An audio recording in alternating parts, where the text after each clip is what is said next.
How many believe God has the power to change lives? And I've seen it happen.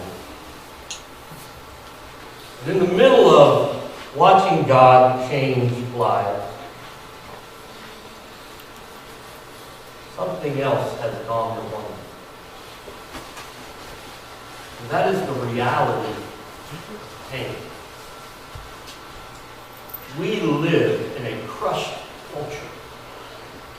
We live in a world that, by and large, many people, if they really got descriptive about their lives, they can sum it up in one word: pain. It may be physical pain. It may be mental anguish or pain. It may be emotional scars or pain.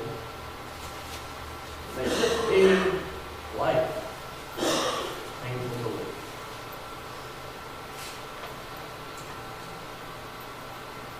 There's a lot of hurt. Unfortunately, some of that pain sometimes is inflicted by well-intentioned people in right places doing wrong. Sometimes our children hurt, our young people hurt, and we as their parents and church peers are maybe the ones who are inflicting some of that pain.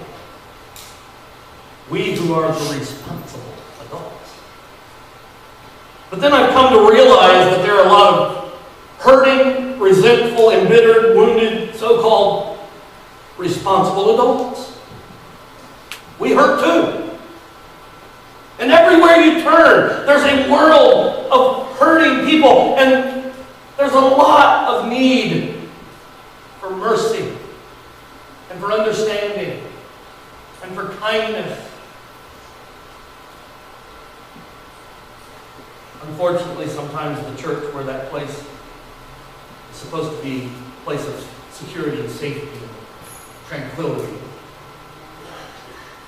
isn't always the reality of life is that it hurts. I'm not going to be able to explain that away. I'm not going to be able to explain to you this morning your pain, why you have it, why things are as they are, why your family is in the condition that it's in, or why situations in your life are altogether as they are. I don't have all of those answers. I know this. We live in a fallen, hurting, sinful world. I know that. Mark chapter 5.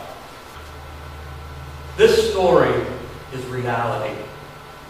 We cannot relegate it to the realm of make-believe. It is not a story. It is an incident that actually took place in the earthly life of Jesus. To the man who was possessed by this unclean spirit, or this legion of unclean spirits, this was reality. His life was painful. His life was out of control.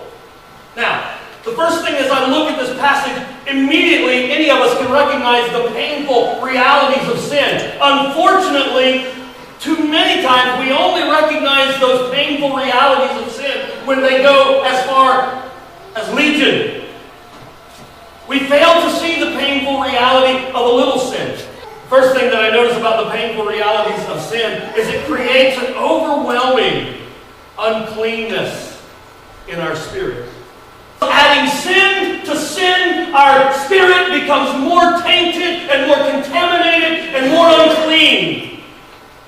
And with every sin that I commit, I add another link to the chain that binds me in captivity and slavery to sin. It will take over.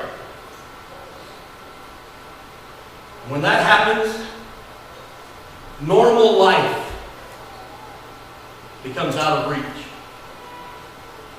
Legion had no normalcy whatsoever. His normal was abnormal.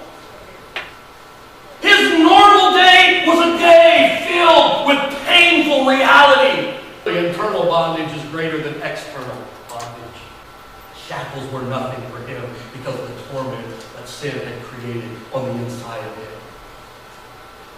There weren't enough counselors. There weren't enough anger management therapists. There weren't enough courses or psychiatric units to control this man or to help contribute to his recovery. I'm not preaching against those things, ladies and gentlemen. I'm telling you, a life out of control is a life that's upside down, and there really is one solution to that kind of life, and that solution is Jesus Christ. This man's world is about to change.